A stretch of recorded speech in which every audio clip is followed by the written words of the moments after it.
Hello, everyone. Welcome to another episode of the Emancipated Citizen Podcast. You know, me and Zach, last 5 or 6 months, I have noticed a whole lot of people talking about Ukraine and surprisingly little speaking about Ukraine from Ukrainians. So today, we have Romeo Kokriatzki, a Ukrainian, with us. He's also the host of Ukraine Without Hype. Hi, Romeo. Hey, thanks for having me on. So today we wanted to talk about the civil liberties situation in Ukraine, both as it's related to the war and as it was pre-war, because there are a lot of people with narratives about Ukraine they're using to justify Russia's invasion. And, well, I think we all know the situation with Russian trolls as well. Romeo, what do you think is most important to know about it? I mean, one of the most common myths is that Ukraine is somehow like this stereotypical post-Soviet country where there's like rife corruption, criminal gangs, and dictator and all that. In reality, Ukraine is possibly one of the few examples, aside from, I think, Mongolia, of a post-Soviet country with a vibrant and healthy democracy and freedom of press and no dictators. The criminal gangs still exist, but they're nowhere near even close to as prevalent as people's imaginations painted to be. And things are generally pretty free. Like, it's a pretty free country. In my past, I don't know, like 9 years of living here, I've legitimately felt more free in Ukraine than I had living in New York. Wow, that is amazing and very unexpected. So you say you've been living here living in Ukraine for like 8 or 9 years, and you felt like very free to express yourself, to have like your political associations and all of that. Maybe let's start like. So you were born in the United States, right? That's where you grew up, and No. I was actually born in Ukraine, but my parents immigrated to the U.S. when I was like a year old. Like, we immigrated to New York, and then I lived in New York until I moved back to Ukraine. All right. And when you moved back to Ukraine, I don't have a very deep understanding of the political situation, especially like 8 or 9 years ago. What from what I gather, though, is that at that point there was like a pro-Russian government or a very different political leanings in the establishment than right now. Yeah. So the way basically what had happened was a president called Viktor Yanukovych had been in power. This is like 2013-ish. And Yanukovych was, as you said, very openly pro-Russian. He was from Donbass, which is geographically close to Russia, and Russia had spent a lot of time developing political ties there. And people there spoke Russian, identified at the time. Not everyone, obviously, but a lot of them did identify as Russian. The thing was, Yanukovych was an incredibly corrupt piece of shit, to an extent where, like, he legitimately had golden toilets in his bathroom, in his palace. Like, A, he had a palace. B, he had golden toilets in his palace. C, he had frolicking flamingos. No, flamingos are not native to Ukraine, nor the Ukrainian climate. And he had literal bands of roaming flamingos just gallivanting across the lawn of his fucking palace. Like, he was a corrupt piece of shit. Most of the all of the pro-Russian parties, to be honest, were. But he was kind of the exemplar of this Russian world. And the whole Maidan started, because he reneged on a deal to sign a EU association agreement. Basically, Ukrainians all across the country, whether they identified as pro-Russian or they were strict Ukrainian nationalists, everyone wanted to go to the EU. Because you can look with your eyes at Russia and see that it was a shithole, and then you can look with your eyes at Europe and see that it is quite a bit better. So everyone wanted to be in the EU. Of course, for Russia, for Russian dictator Vladimir Putin, this was incredibly unadvantageous to have basically a country that Russia considers to be its own, a part of its own territory, forsake Russia, as it were, and go instead to Europe. So he Putin pressured Yanukovych to first renege on this association deal when people came out to protest in the central square of the capital of Kiev, the Maidan, as we call it. He began to pass push for a bunch of really radical anti-protest laws, things like criminalizing protest entirely, allowing police to simply arrest you off the street with absolutely zero cause or anything. And understand, again, Ukraine is not a dictatorship, was not a dictatorship in the 90s. It was very much, and Ukrainian mentality is very much like, don't get into my shit, mind your own business, and I will leave you alone. So when the government started proposing, the Yanukovych administration started proposing these like sweeping restrictions on the right to protest, freedom of speech, freedom of expression, people started to get really angry. Like the EU association agreement thing was one thing that could be just politics, but here was the government saying, actually, you can't criticize us at all. And if you've ever spoken to Ukrainian, one of the things we love to do is criticize literally everything under the sun. At every point. It is one of our core national traits, you can say. And this is what really brought on the Euromaidan protests. It was protests in favor, of course, of European unity, but also against the kind of Soviet-era repression that Yanukovych and by extension Putin wanted to impose on Ukraine. That's why now you'll see Ukrainians on social media say, we're defending democracy, we're defending freedom, because that is what the Maidan was. It was regular people going out in the streets and basically saying, fuck you, no, we're not going to be obedient little Soviet-era slaves. It's the 21st century, go fuck yourself. And it worked, which Russia did not like. After the Maidan, you can actually say that Ukraine's sort of independent history really started, because that began and accelerated this process of dividing Ukraine from Russia, of getting rid of Russian influence on our politics, Russian influence on our economy, even Russian influence on our culture. Russian influence is basically just corruptive. They have a set standard of values that basically says, fuck you, got mine. And again, that is not how Ukrainians deal, and removing that influence became kind of a rallying cry for Ukrainian civil society and Ukrainian activists, because as it turned out, not coincidentally at all, the less Russian influence there was in Ukraine, the less corruption there was, because a lot of the corruption in the country was being driven by either criminal organizations with Russian ties or leadership in Russia, or politicians with Russian ties, or Russian businessmen. And of course, there is homegrown corruption, but it turned out that it was nowhere as close to the kind of corrosive influence the Russia itself had. So when I came to Ukraine in 14, it was this kind of tipping point where people began to realize, well, actually, we don't have to identify as part of the Russian world. We don't have to just accept the fact that we are always going to be in Russia's orbit, that we're always going to be a Russian satellite. We can actually forge our very own future. And of course, Russia disagreed with that. They invaded. They seized Crimea. They occupied parts of Donetsk and Luhansk oblasts, parts of the Donbass. And 8 years later, we have a full-scale war. And how do Ukrainians feel about people saying Maidan was a U.S.-sponsored coup? I mean, obviously, that's just garbage. Like, it's not really, to me, worth even discussing these kinds of things, because these ideas, like all of these conspiracy theories, they were literally created by Russian disinformation specialists in 2013 through 2014 to paint all Ukrainians as Nazis.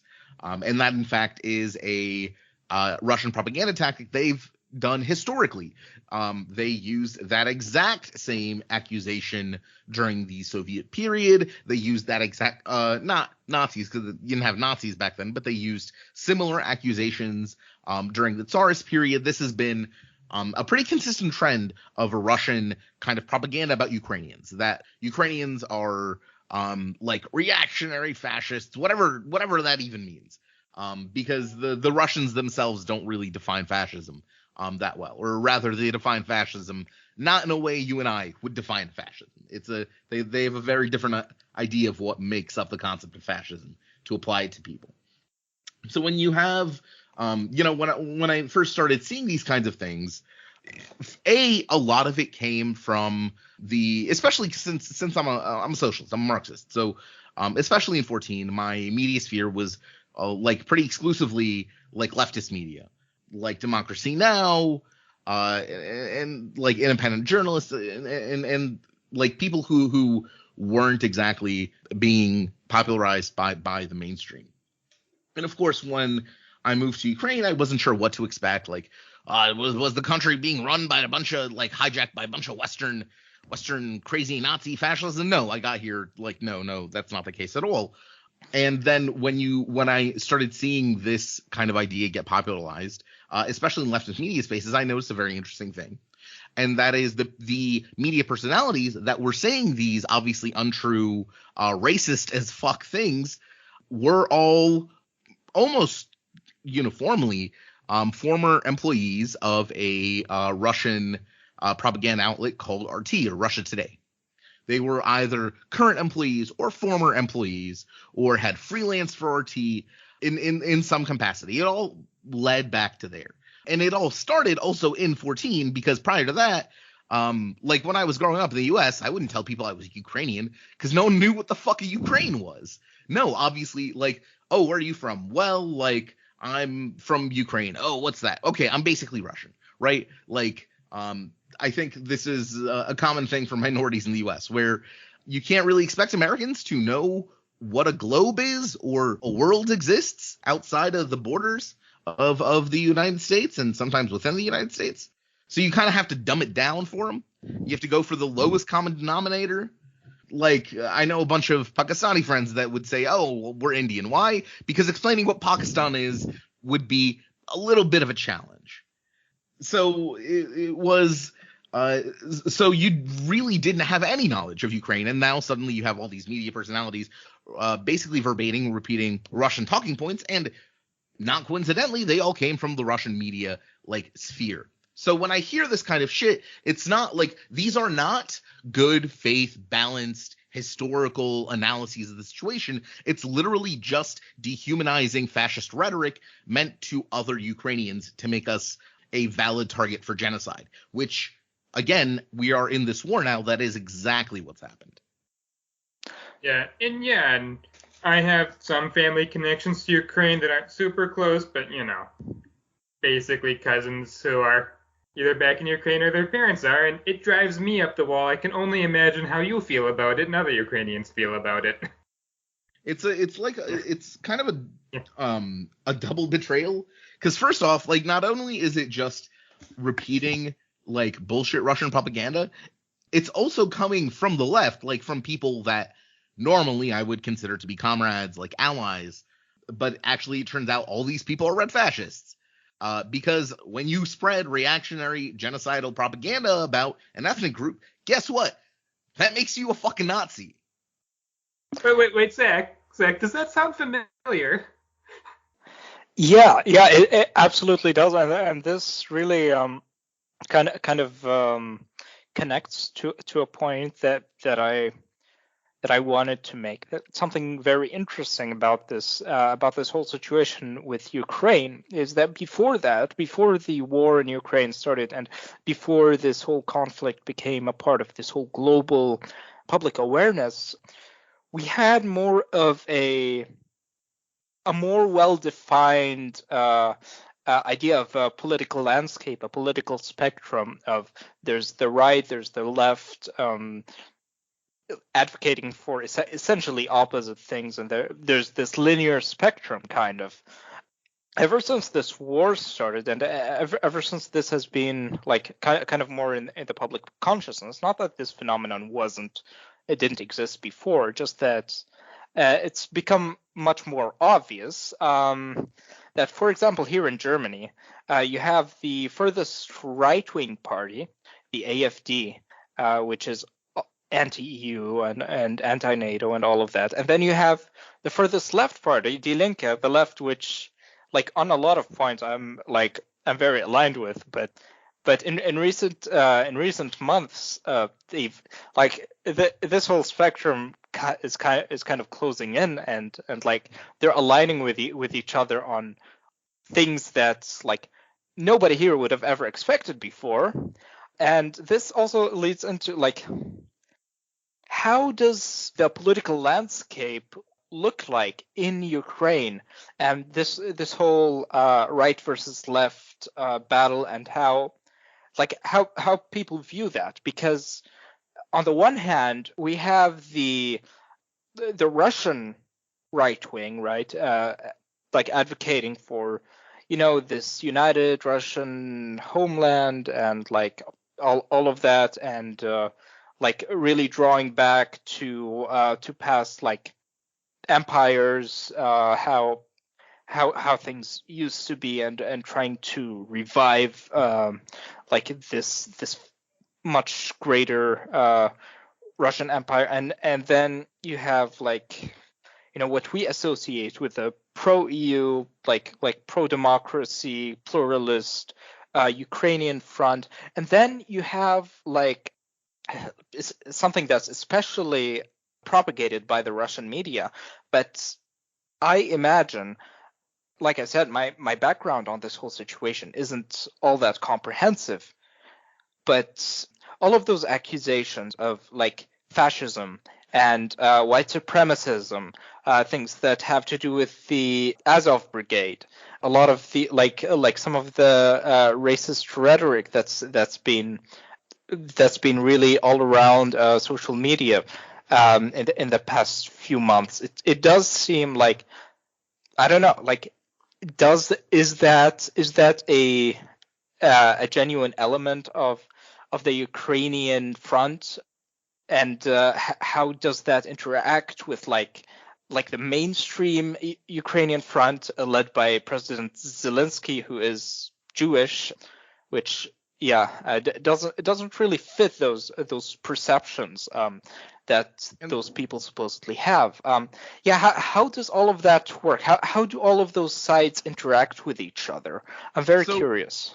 The reason that like there seems to be like a non-correspondence there is because there isn't. And to explain this is a little difficult for Western, especially people who are used to Western political systems, to really understand. The first thing to know about the Ukrainian political system is that the Ukrainian political system is not based on ideology.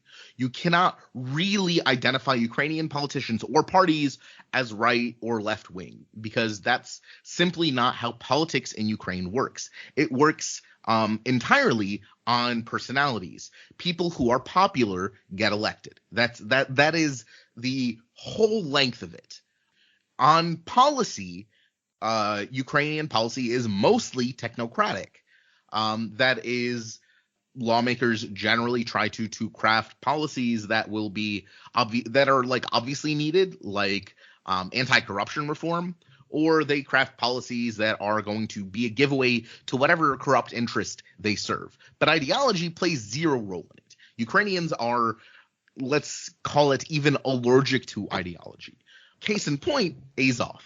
Now, Azov started as a far-right kind of volunteer militia that went to fight the Russian invasion. That was formed in response to the Russian invasion back in 2014. But when they tried to go into politics, their leader, Andrei Beletsky, when he tried to go into politics, they failed utterly. There's not a single right-wing party. I think his right-wing parties in the entire 8-year period of post-Maidan Ukraine have held a total of like 3 seats out of like hundreds for a period of like 1 or 2 parliamentary sessions. So electorally, the far right is non-existent. It has never existed. Again, because ideology is unpopular. What people want to vote for is, above all, people they can trust. And they don't really give a shit what like the ideology that these people are espousing is. Because of Ukraine's corrupt history, trust is the most important political factor here. Can I trust this person to not be corrupt? Or can I trust this person to be corrupt in my interests instead of someone else's interests? That is the only fucking signifying factor in Ukrainian politics, not ideology. It is incredibly anti-ideological. So when people are like, oh, look at all the Zeo Banderate Nazis or whatever, that shit doesn't make sense. Zelensky wasn't elected because he was a right-wing politician or a left-wing politician. Zelensky was elected because he was more popular than the previous guy, Poroshenko. That's it. And that sounds like a tautology, but these people don't run on ideological platforms. They run almost exclusively on anti-corruption platforms, which are pretty bipartisan. Corruption, whether you're on the right or on the left, is usually a bad thing. Of course, there are exceptions for some people, but typically speaking, anti-corruption is a pretty bipartisan issue. So when people run, they're like, I am going to be less corrupt. I'm going to reform all of this corrupt pieces, all of these corrupt ministries and agencies and departments. And that's why you should vote for me. Also, I'm pretty and I smile nice. And you'll notice there's no ideological discussion there at all. So when people bring up all of these far right influences, they don't exist because that's not how Ukrainian politics functions on its fundamental level. It simply is not ideological. Typically speaking, Ukraine will pass more or less market-oriented neoliberal reform policies, but at the same time, there is also a very strong labor wing that fights against this and makes sure that these policies are watered down or they still include some sort of protections. Although, of course, that was prior to the war. We'll see how things work afterwards. There is basically no real ideological character to anything in Ukrainian politics beyond a slight center-right EUism. And that is that milquetoast thing is the most you can say about the ideological character of Ukrainian politics. It doesn't exist. What this means, of course, is that people also don't really like shows of ideology in Ukraine. You're not gonna, whenever people are openly ideological, either from the right or the left, the electorate tends to turn away from them and say, no, this is what got us in trouble last time, meaning the Soviet Union. The Soviet Union was so heavily ideological and fucking everything. People are like, no, this is what got us in trouble. We just want someone we can trust and who's going to make policies and reform the government to actually work in the favor of the people. And that's it. But I mean, I do imagine, though, that there are some ideological or, policy-oriented goals that different electoral groups Nope, not follow? at all. No, you might think that, but that is absolutely not the case. When it comes to, for example, the pro-EU versus pro-Russian dynamic, is that not a relevant factor? No, because you can't say whether being pro-EU or being pro-Russian is a right or left-wing is a right or left-wing position. It's simply, what camp do I want to belong into? Of course, we can tell that, for example, being pro-Russian means you are more likely to be in favor of corruption, of kleptocracy, of restricting women's rights, of being a Russian chauvinist. Being pro-EU typically will mean you're pro-democracy or whatever. But a lot of the pro-Russian parties that we used to have in Ukraine called themselves socialist or called themselves communist or called themselves left-wing. However, they would propose, for example, the Communist Party of Ukraine before it was banned would push for what's called the gay propaganda laws. And they also voted for the anti-protest and anti-freedom of speech laws. Are those left-wing positions?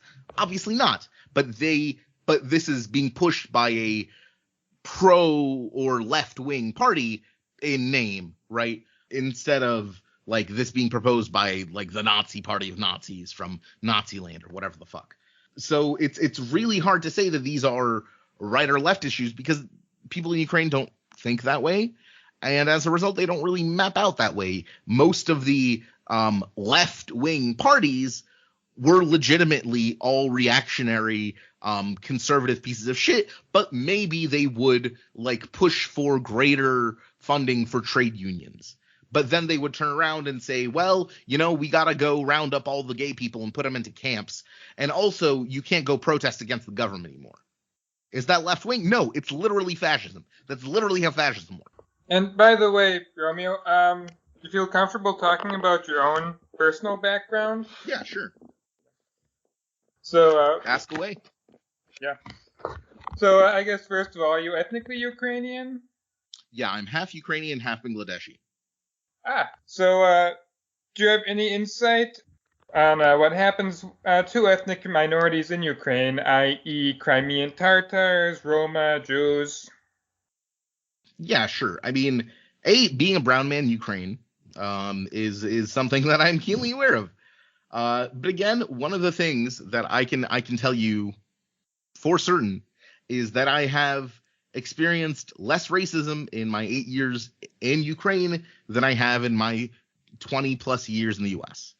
The US is a disgustingly racist country, even in the most liberal parts of the country. Like, I lived in New York City of all fucking places, and I got stopped and frisked pretty fucking regularly. I had the cops called on me for trying to deposit a check at a bank because someone thought I looked like a fucking coke dealer.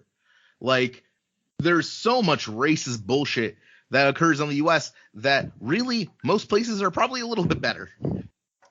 At the same time, that's not to say Ukraine's a fucking multicultural paradise, because it's not. People in Ukraine are not really used to seeing minorities, but there are a lot of minority groups that are pretty well integrated into Ukraine, and there is no real overt discrimination or even honestly implicit discrimination. Like, no one gives a shit what your last name is going to be when you write it on a job application.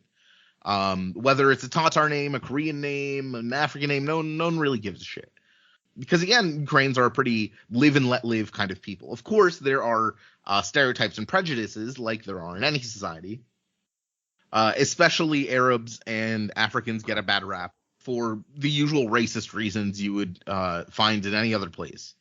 But that is neither more prevalent nor institutionalized in like fucking any way. One of the most popular politicians right now is a guy called Vitaly Kim. As you can guess by the last name, he's a Korean Ukrainian. And no one really gives a shit or pays attention. And this applies as well to Jews in Ukraine. There are complaints about like rowdy Jews in Uman during the holidays, but there's no institutionalized anti-Semitism. Most of the really disgusting anti-Semitic like rhetoric that used to and stereotypes that used to be present were mostly fed by Russian-speaking media because, surprise, surprise, the fucking country that wrote the Protocols of the Elders of Zion is super anti-fucking Semitic. And their media constantly portrays and sends anti-Semitic stereotypes. When Ukraine banned Russian media, a lot of that shit fell away because suddenly when you don't have the media repeating how evil Jews are like turning your kids gay, people stop believing that Jews are trying to turn your kids gay and no one gives a shit. As everyone knows, Zelensky himself is Jewish and no one cares. It is not really something that comes up. No one's ever like, oh, you're a Jew, you got gold. No one gives a shit. Like it's you're just a person. And of course there are still problems and Ukraine still has a long way to go in terms of multiculturalism. But I personally can tell you that generally speaking, just people don't care. Which coming from a country where people absolutely do care what the color of your fucking skin is one hell of a breath of fresh air. And it's probably worth mentioning your co-host on Ukraine Without Hype is Jewish, right? Yes. My co-host, Anthony Bardaway, he's also Jewish. Again, no one cares. Yeah. It's starting to sound like everything I hear about Ukrainian Nazis is projection, actually. Shocking that Russia, the nation known for gaslighting the world into thinking authoritarian statism was actually communism, is capable of projection. One of the more, I think, the more obvious examples of this projection is this article that I translated around the beginning of the full-scale war. So, I don't know, like 4 months back, that came out in a Russian propaganda outlet called RIA News. It's one of their main quote-unquote news websites. And there's an op-ed. It was like front page spread, and it basically laid out why Ukrainians are Nazis. And in this article, and this is an article written by it was written by a Russian official as an op-ed published on the front page of one of their biggest newspapers, right? So this isn't any Westerner coming in with some preconceptions and telling you. This is like what they themselves fucking think. So in this article, the guy goes down and he tries to define why the Russians call us Nazis. Like, what about Ukrainians makes us Nazis? And he goes down this list and he's like, do they have a Führer? No, they don't. They have like really messy, like democratic squabbles, because that's a bad thing in the Russian imagination. Do they have like ethnic policies that favor ethnic Ukrainians? No, they don't. They don't have this. Are they like rounding up and killing people who speak Russian? No, if you go to Kiev, everyone speaks Russian. And mind you, this is this guy justifying why Ukrainians are Nazis, admitting to all of the factors of fascism being absent in Ukraine. So we don't discriminate against ethnic minorities. We're not rounding up people who speak the Russian language. If you go to Kiev, most of Kiev is Russian speaking. It's a mostly Russian speaking city, or it was before the war.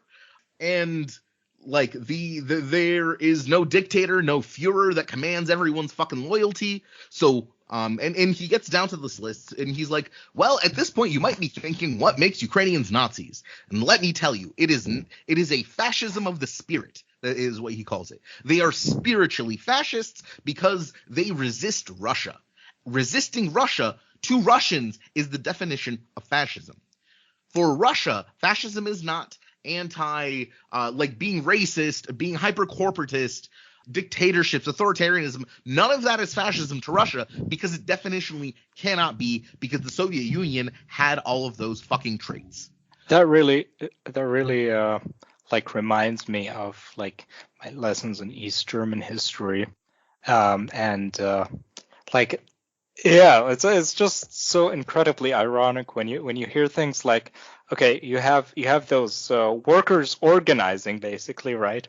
Going to the West Germans. That was, I believe, the 1953 uprising, and the East German media was calling the workers who are rising up fascists, and the West Germans who are supporting them in the media fascists, and this imagination or this vision that they are the ones representing the workers, and it's all projection. It's literally all projection. To them, again, since the Soviet Union had all these qualities, it can't present these qualities as bad. And likewise, modern Russia cannot present these qualities as bad. Everything we as Westerners associate with fascism is A-okay with the Russians, because they have themselves all of the qualities we associate with fascism. So instead, in order to maintain the myth, their idea of fascism is bad, they have to tie it to something else. And what they tie it is resisting Russia. If you resist Russia, definitionally, this is, again, what the Russians themselves say. This is not me fucking like projecting onto them, putting words in their mouth. You can go and read that fucking article. That is what they say. Resisting Russia is fascism. That is why Ukraine is Nazi, not because we are racist or authoritarian or genocidal.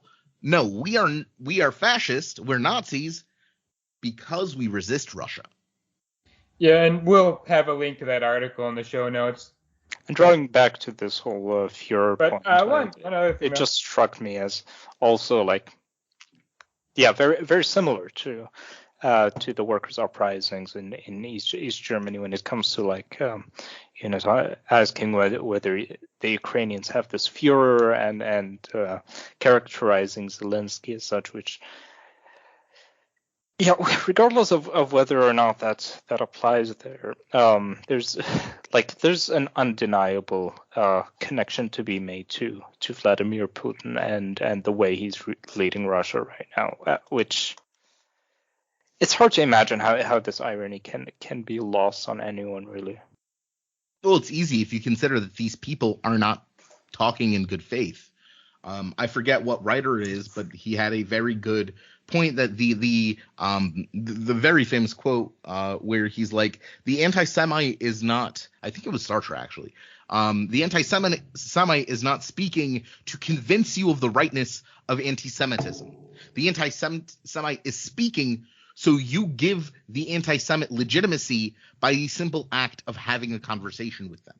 By the simple act of conversing, of talking to these people, you are legitimizing, you are acknowledging fundamentally that they have some kind of respectable argument. If someone, for example, told you that my ideology is that we should eat literal human feces. Eating literal human feces will lead to like happiness and freedom and health for all. You wouldn't even talk to these people, right? You just fucking ignore. You'd go out of your way to fucking ignore them. Like, these are fucking weirdos with out there nonsense ideas that you don't want to interact with. No one wants to engage with. The same, however, when you engage with a fascist, with an anti-Semite, when you acknowledge that they even can give an argument, you are already succeeding. You are already helping the fascists succeed in their goals, which is to engage you, to make them seem like they have a legitimate platform. What comes out of their mouth doesn't fucking matter. Like, you'll notice Donald Trump, right? To take a U.S. example, he'll fucking say anything. Why? Because he's a lying piece of shit. It doesn't fucking matter what comes out of his mouth. His fucking supporters will lap it up, even if he contradicts himself within the same fucking sentence, because no one gives a shit. The point is not to make an argument to reasonably persuade someone. It is to make onlookers say, holy shit, this person has like an argument. Let me look into this argument. But you wouldn't say that about the guy promoting eating human feces as the road to eternal life, for example. Yeah, and I mean, I've been joking that in Russian, actually, maybe we shouldn't call it Russian. Maybe calling it Moscow is better than calling it Russian. But I don't know, Moscow, is there a better way to phrase it, Romeo? No, I mean, that's one of the connections Ukrainians make. Is that the real problem here is Moscow. That's why we call them Moskali. Yeah, but yeah, in Moscow or Moskali, I don't speak Ukrainian, obviously. In the Moskali language, Nazi is a false cognate in English. In Moskali, it means someone who fights back. Yeah, pretty much. Their idea is not anything cognizant to ours, which is why when Western leftists, especially Western leftists, go, oh, but what about Azov? Like, it doesn't, like, Azov wouldn't exist if Russia didn't invade. It's real easy to draw Azov not existing, Russia invades, Azov existing. Because that's how the causal chain of events that went to the founding of Azov worked.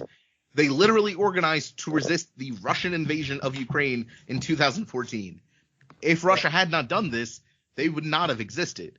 On top of that, they were also professionalized in 15, absorbed into the army, and all the ideological elements, aside from some of the aesthetic logos, were fucking purged.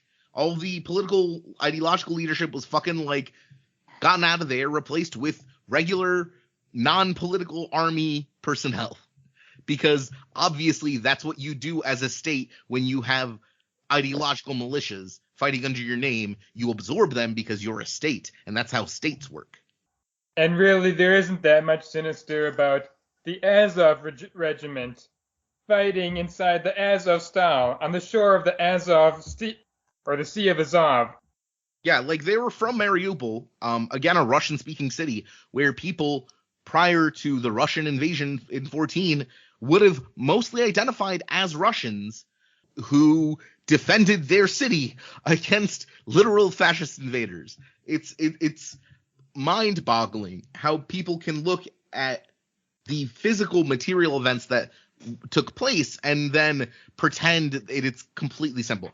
And the reason is, of course, they actually don't know what the truth is. Then, importantly, they don't give a shit. They just have a nice cudgel to use by saying, "What about Azov? Oh, Nazis!" And then they don't have to fucking think about this conflict any longer because it's far away and it involves people who don't speak English. And we all know people who are far away and who don't speak English aren't real people. A few weeks ago, I listened to your episode about Ukraine's indigenous peoples law, which ethnic Ukrainians do not count as indigenous people, but like Crimean Tatars and the other groups who don't have a country of their own somewhere else, so not Romanians, not Hungarians, not Jews, and obviously not Russians, got recognition and some protections, and then Russia went and called it a Nazi law.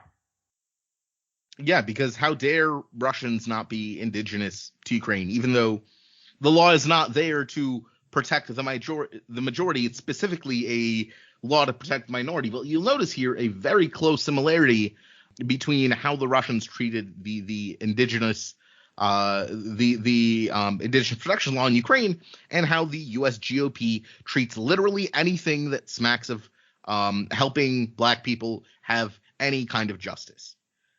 Because it comes from the exact same place. They are both it's a grievance culture built in portraying the majority as a minority, as a victim, even though these are the fuckers who are oppressing everyone. Because again, like fascism everywhere, it must simultaneously be uber strong, infinitely strong, and simultaneously be the weak thing ever that everyone needs to protect. Yeah, and so I would like to circle back to talking about inclusiveness and civil liberties in Ukraine and basically how that compares to other parts of the world like Russia and the United States. So we talked about the situation before the Maidan, after, how civil society actors were able to express themselves and do their work and so on. How does the situation look like after the war? Because in general, the way most people imagine it, at least, and the way we see from history, when a country especially is under invasion and everything becomes hyper militarized, and you hear talk about a lot of the things regarding mandatory conscription and the police having more authority to do things that they otherwise wouldn't do when it's not a time of war, martial law, and so on. What is it like to live during the war? Are you living under a situation of martial law? Are you since you're here, I don't know, is there a mandatory conscription situation? Do you have to join the army? How does this civilian military interaction go about nowadays? So first off, Ukraine has always had mandatory conscription. If you are a male, when you turn, I think it's 18, you have to spend, I think it's 6 months in the military. There are exemptions and you can bribe your way out. And most people do. The grand majority of people gain an exception, usually by going to college. Going to university is an accepted category that you don't have to serve out any mandatory conscription at that point. Or for health reasons, they bribe a doctor or they just bribe the commission. Almost everyone prior to the war skipped out on mandatory conscription. It existed on paper, like many of Ukraine's laws. They exist on paper. No one really fucking enforces them, or the societal tools for avoiding them are so ingrained that it may not well exist. And that was the case. So now, of course, things are a little bit more serious. And if you are conscripted, you do have to show up. I have I have my own, they call it voyenny bilet, the military ticket, basically. When I went through my conscription process, which didn't mean I served, just I went to the I went to the recruitment board. They took my details. I went through the military medical checkups. And then they give me a little piece of paper that says I'm not eligible, like fit to serve in peacetime. Now is, of course, wartime. So if I get a letter that says you have to go show up, I have to go show up. That's kind of what happens when your country gets invaded. You gotta go show up. And most people are fine with it because we are fighting an enemy that wants to literally kill us all, who continuously says they want to kill us all, and who is right now threatening to nuke one of our central provinces if they don't get to win. So right now, most people are pretty okay with conscription. There are some other restrictions under martial law as well. The biggest effect as a civilian, to be honest, we're not really subject to random identity checks, at least not in most of the country. I think closer to the front line, maybe it's a little bit more strict because there's more of a risk of saboteurs and so on. And during the first months of the invasion in Kyiv, things were more strict, but generally they're just that strictness was revealed in the form of checkpoints where you have to show your documents. They check your documents and you're free to go. Like they don't give a shit if you're breaking the law. They want to catch Russian spies and saboteurs. The main way that the martial law manifests itself now is just there's a curfew at 11. So at 11 you should be at home. That's it. That's the biggest thing. Otherwise, like you'll see armed police patrolling now. That was a rarity before, but again, they don't really care. Like their job is not to enforce the will of the state currently. Their job is currently to catch Russian spies and saboteurs. And I mean, I've been hearing that there's so many people who want to go fight the Russians that there's been people bribing to get into the territorial defense and, bribing to get into the army, not to get out of the army. Yeah, that's been one of the funniest kind of reversals. That people now are trying to get into the military instead of avoid it. It's almost like the spirit of the people who overthrew the Golden Horde. It still exists, just not in Russia, at least not among people in power.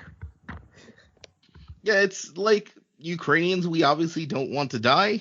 We want to continue living in Ukraine, and we would like to join the EU one day. And for this, the Russians decided that we need to be exterminated like scum. Obviously, this would instill one with a pretty patriotic fervor to protect themselves, their country, and their loved ones. And yeah, and I've noticed something else, and maybe I'm putting puzzle pieces together in a way that they don't actually go together, but Russia's deported how many million Ukrainians now?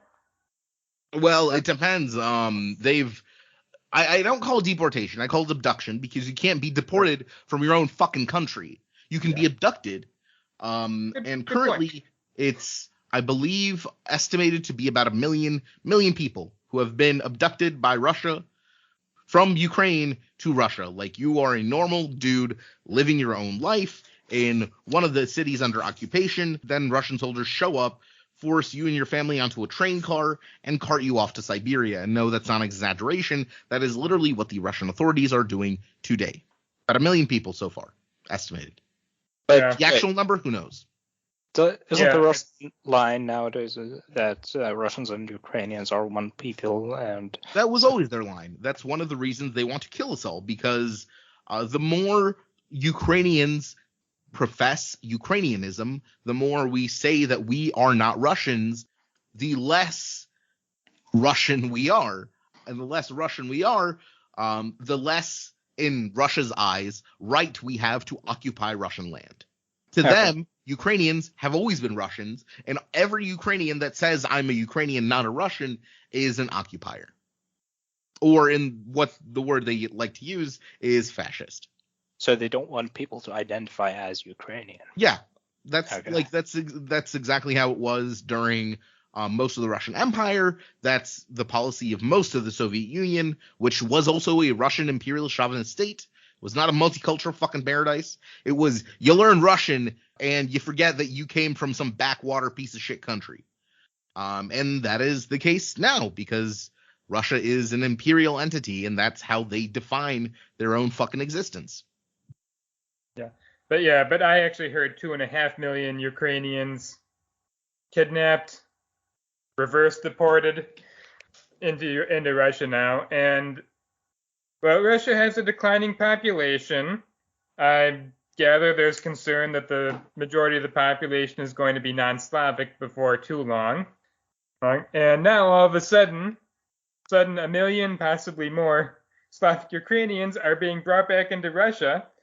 It's almost like this war was the opposite, was the mere image of Hitler's Lebensraum, bringing Russians, in quotes, back to Russia to keep the population up. It's probably one fucking reason. The Russians love free labor. From what we've heard from Ukrainians who have managed to escape Russia after being abducted there, lots of them are being sent to work camps for little to literally non-existent pay, and forced to do manual intensive labor like quarrying or logging or some other dumb shit that you do in Siberia to rape the land for resources that you can sell to theocrats. So it's it's honestly unimaginable to me that anyone can look at this conflict and see anything but an obvious fascist, admittedly fascist state trying to genocide its neighbors. It's impossible for me to imagine how anyone can look at this conflict and see anything else but that. Yeah, I wonder how many of the people who do at least purport to see something other than that are just Russians who are pretending to be. Given that we know some extent of their troll operations, thanks to some excellent reporting by various outlets, we know that's quite extensive. Yeah, and I almost wonder, my old roommate's African American, and he said he literally doesn't know any African Americans who are siding with Russia, and yet you see them on Twitter so much. Yeah, because, well, it's the internet, and you can't tell if you're talking to a dog on the internet. Yeah, this does remind me of the way that the Saudi state has been using online spaces, especially Twitter, both to disseminate its propaganda and also to target activists by infiltrating those companies and finding weak points and their security and all of that. Is that Russia has been known to do, for example, sending spies to work for Twitter and that kind of thing? I mean, there have been some reports of that. We know that, for example, Russia would often, I guess, make friends with, especially with Assadists, because a lot of the techniques we're seeing used against Ukraine by Russia now, especially in the online sphere, were kind of perfected by Syrian and Russian specialists during the kind of hot phases of the Syrian civil war. And the reason, for example, that a lot of leftists support Assad is specifically because of these kinds of infiltrations where they would get independent, quote unquote, journalists to go to like some bombed out part of Aleppo and say, oh, look, Assad has liberated this place from the jihadis. When in reality, Assad's forces fucking murdered everyone there, and now it's an empty husk of rubble and corpses. In fact, they're still doing that. So we know for a fact these things are happening. Luckily, unlike Assadists, where the Syrian government has legitimately sent agents after Syrian activists and revolutionaries abroad, that hasn't happened much against Ukrainians, in a large part because Ukrainians' IT sphere is very well developed, and Ukraine has like a internet kind of culture on par with the Russian-speaking culture. In fact, these things were basically RuNet, as they call it, prior to the invasion in 2014, was basically the same as Ukrnet. These divisions only split after Russia invaded. What a shocker that after you invade a country, its people no longer want to be your friends or part of your world. And that's a big part of it. But what is, of course, I think more concerning for Ukrainians abroad is less like being scared of Russian agents showing up and trying to murder them, and more these stories that come out seemingly constantly of Ukrainians in Europe, especially Ukrainian refugees, being harassed by Russians with residency in Europe, or Russians with tourist visas, who just feel their imperial obligation to harass refugee Ukrainians for doing something as simple as speaking Ukrainian in public, which Russians across the world are heavily offended by. There was even a story that came out just a couple of days ago from one recording of this group of Russians attacking two Ukrainian girls in Switzerland.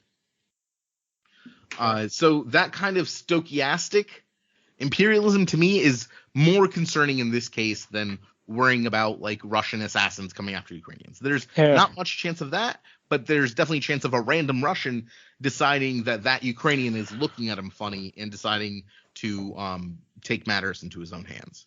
When talking about appropriation by dictators of the online sphere and of those conversations online, especially the resources that we know the Saudi government, the Russian government, different authoritarian governments have been pouring into those places in order to make it seem like they have support from different places or more places than they actually do. We've actually been having quite a few conversations at the Saudi Diaspora Association, an NGO that I'm also a part of, about potentially partnering with workers' unions at companies like Twitter to hold them more accountable and combat this kind of thing more, especially like pertaining to, for example, like a case where a Saudi spy at